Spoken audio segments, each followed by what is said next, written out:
Hello, this is Anna Pacheco with SantaFe101.com, your resource for New Mexico real estate. And today I have a real treat. I have Connie Hettinga on this interview, and she's from southern New Mexico in the Las Cruces area. And I'm interested to learn more about southern New Mexico. Connie, do I have your permission to record this interview? Yes, you do. Okay, well, tell us a little bit. I know right now you're in a more of a administrative role, but you've sold real estate in the Las Cruces area for over 20 years, correct? Oh, about 20 years. My husband and I moved here in 2002 from Alaska. Oh, wow. His family was here, and so we came, and I had sold real estate there, so I leaped right into it here.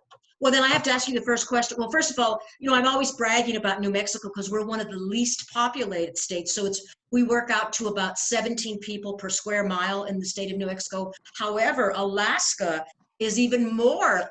It's even emptier. So basically, I think it's one person per square mile there. So Yeah.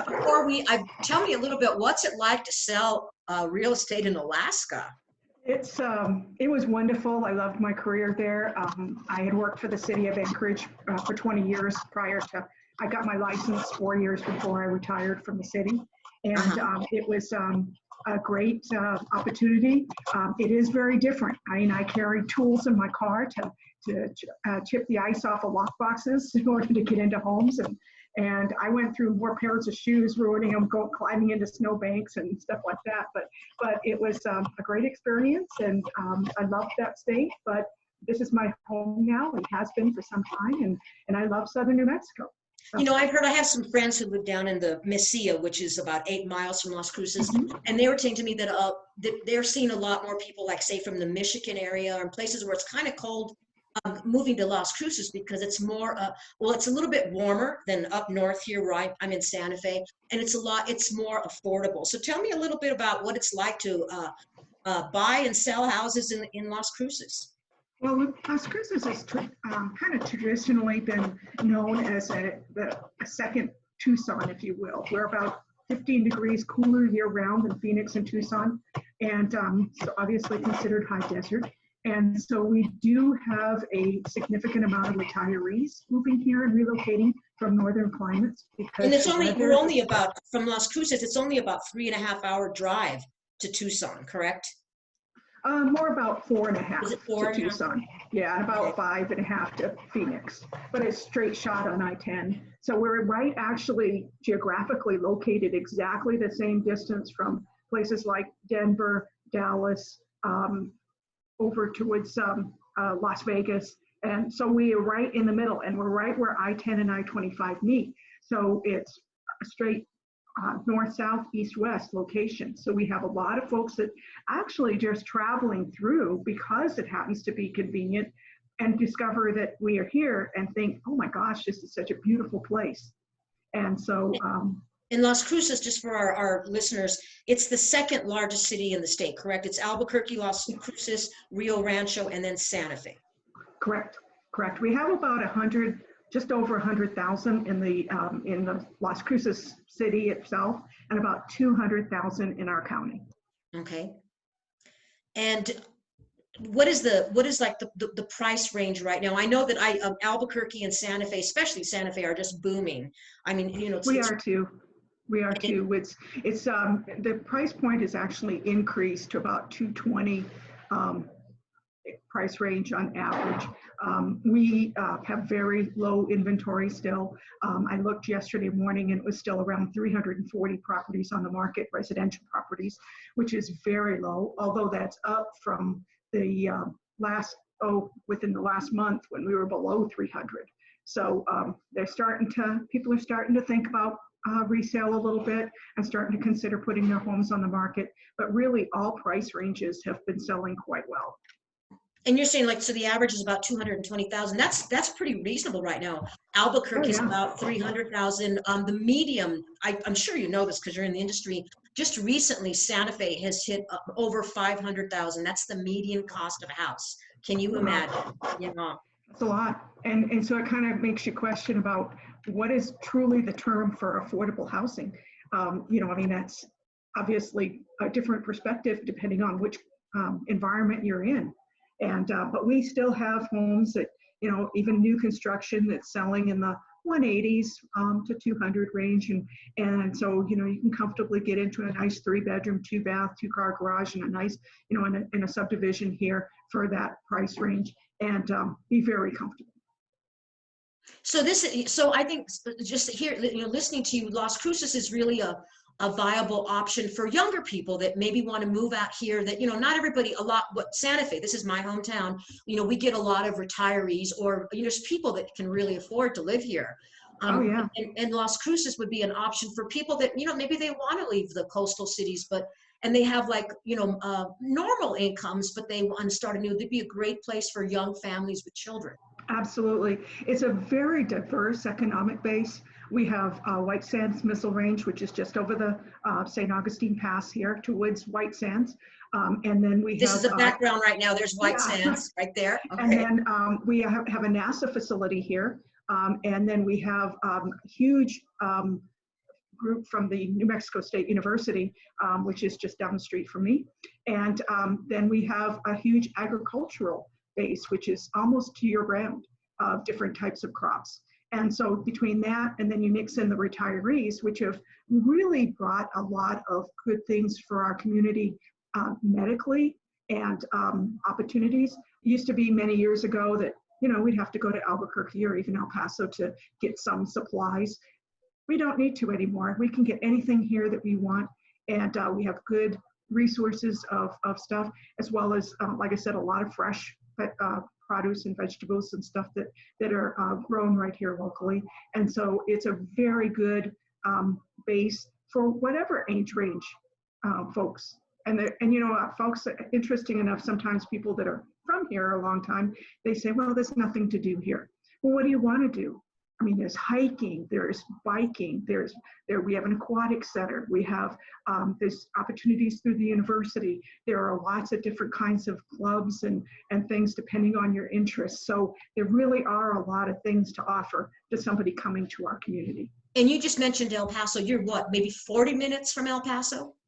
Oh, we're pretty close. I live on the southeast part of town, and I'm only about 35 miles from El Paso. And El Paso's at least about 1 million people, I think, their population. Yeah, so if you want large. if you want a bigger city and you want to go visit their malls or try their restaurants, it's just a 30-minute drive. And I know that oftentimes I've done this where a concert, you know, you want to go to a venue and it won't go to Albuquerque, it's not big enough, but it'll go to El Paso, so you're close to that, you know. And then Tucson again. Tucson is not that far. No. No, and El Paso is our closest airport. So we, as far as regular airport, Las Cruces has a small airport that they're actually doing a lot of remodeling to. Going to be adding, they're adding a restaurant out there. They're adding some other opportunities, but right now it doesn't have any regular flights. It only has private flights. So. And you were talking about medical. So are you saying that better doctors are moving into the Las Cruces area? We have a lot of specialty type doctors, heart, kidney, cancer center. We have a lot of different opportunities. We've got 2 major hospitals, and a third was just completed. Is called Three Crosses Medical Center, and it's but we have Mountain View Hospital and also the community hospital as well. So you're saying that younger doctors and people are just choosing a better lifestyle, so they're starting to have professional offices and careers in the Las Cruces area. Absolutely. And 4 years ago, the Burrell Medical School of Osteopathic Medicine was built and started through the university, and that has brought a lot of resources too, and opportunity for some of those young doctors to stay and work right in our community. So tell us a little bit about your I guess your leadership, the leadership role you've taken on now in the real estate industry. Okay, well, with my company or in the industry? Well, I think when we spoke before this interview, you said that you're now training people, or? Oh, okay, yeah. I'm with Better Homes and Gardens, Steinborn and Associates, and the company is 51 years old. It was started by David Steinborn, and I was recruited in 2009 to manage what was then our Mesilla office, which was opening, and then ultimately our Santa Teresa office as well.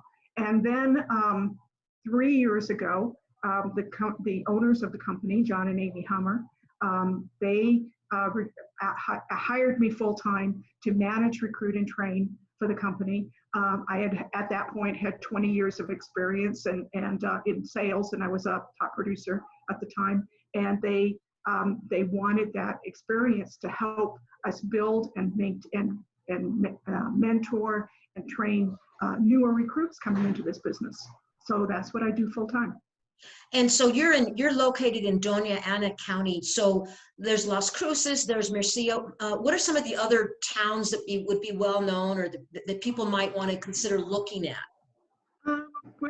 We do have Hatch, is about 40 miles north of Las Cruces, but it's a small farming community, but they're known for their chili.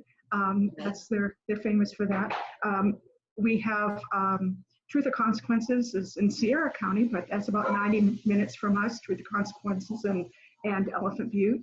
And then to the south of us, we have a whole series of little towns, Mesquite, Vado, La Mesa, and we service all the way down into Anthony, Chaparral, Santa Teresa, which has gotten a lot of commercial growth down there. There's a lot of folks that like to live in the New Mexico side because the property taxes are low, but they work in Texas and stuff. So they commute back and forth just across the border. And when you say, like, in terms of commercial, like, what types of businesses are opening up there? Stampede Meats opened up there about 1.5 years ago. That employed quite a few people. And Union Pacific has got a big center that's in Santa Teresa now.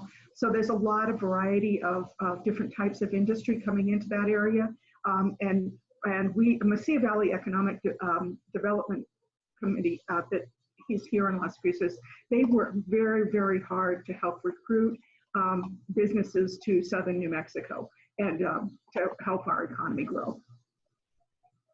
And in terms of being so close to the border, is that kind of a plus or a negative, or do you see, is it less expensive the closer you get to the border, or just so people that are watching this will know that you're I guess Las Cruces is about 30 miles from the border of Mexico?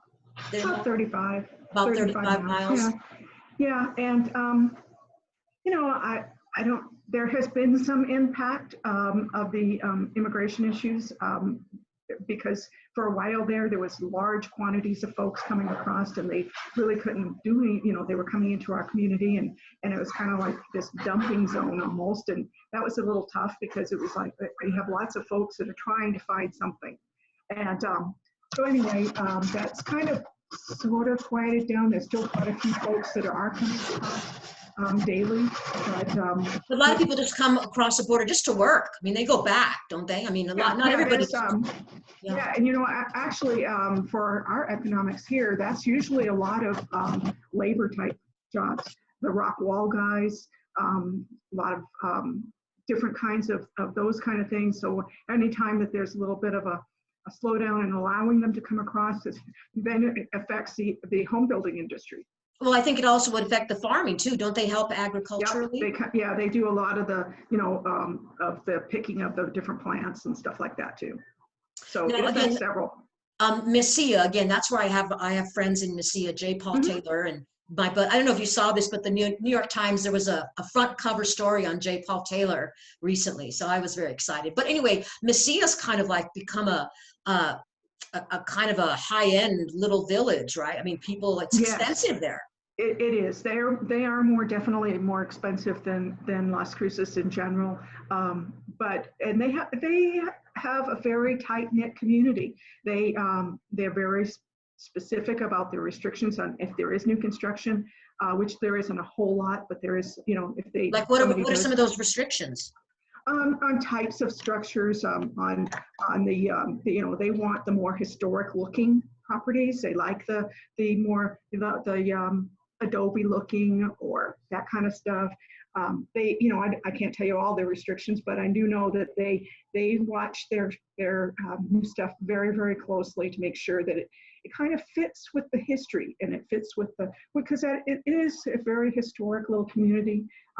We have land of Billy the Kid and Pat Garrett and that kind of stuff, and they are very proud of it, and they should be. Well, it's kind of like Santa Fe. I mean, here, like in the historic districts here in Santa Fe, you have to get permission to change a light bulb. I mean, it's really serious here. No, actually, it's probably not quite that bad. I'm being a little facetious when I say that. But again, I mean, because we're such a historic town, especially in the historic districts, you have to kind of have the same look. Otherwise, it would just Sure. It will defeat the whole purpose of having, because tourism is a huge economic driver for New Mexico. Absolutely. No two ways Absolutely. about it.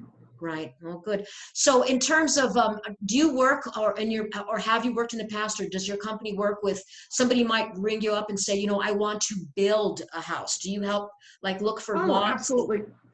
Yeah. And are there issues with water down there in terms of do you have to digging a well, or are there water? Is it hard to find? Las Cruces sits on a large aquifer, and there's the city itself has a giant well, but they also have some independent companies that are in the outskirts of Las Cruces around this Dornana Community Water. There's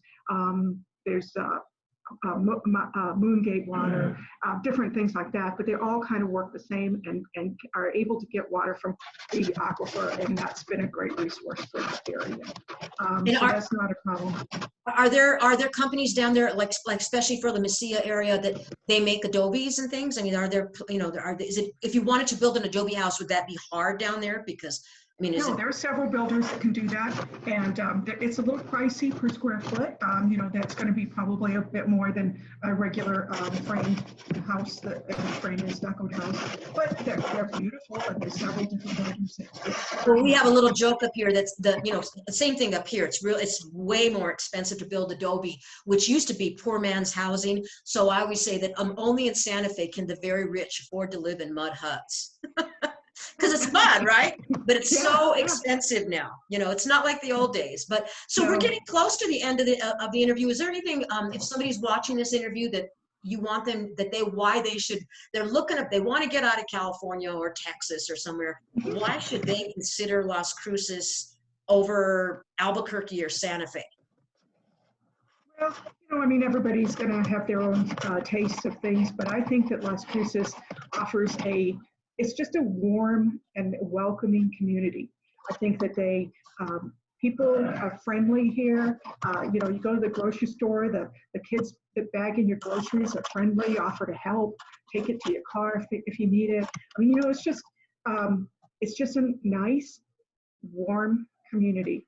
And we're very welcoming to people coming from all over. It's a very diverse and a community with lots of different folks, and I'm sure that the university brings a lot of that. But it's just well received by anybody that comes through and wants that easy place to live. And I think demographically, you tend to skew younger, don't you? Because of the university, there are younger people, families, and things. Santa Fe itself, it's really a retiree town, and so tends to skew older. So it's a younger, more vibrant place. And so it sounds like if there are people listening out there that are thinking about, they can't afford Santa Fe, Southern New Mexico, Las Cruces being the second largest city in the state might be a really good option. I think so. And well, good. We're happy to help them. Well, and I'm going to go ahead and put your contact details and information on SantaFe101.com. And so hopefully you'll get some people calling you up. And I do thank you That'd be great. For your time right now. Thank you. Thank you so much, Anna. Thank you.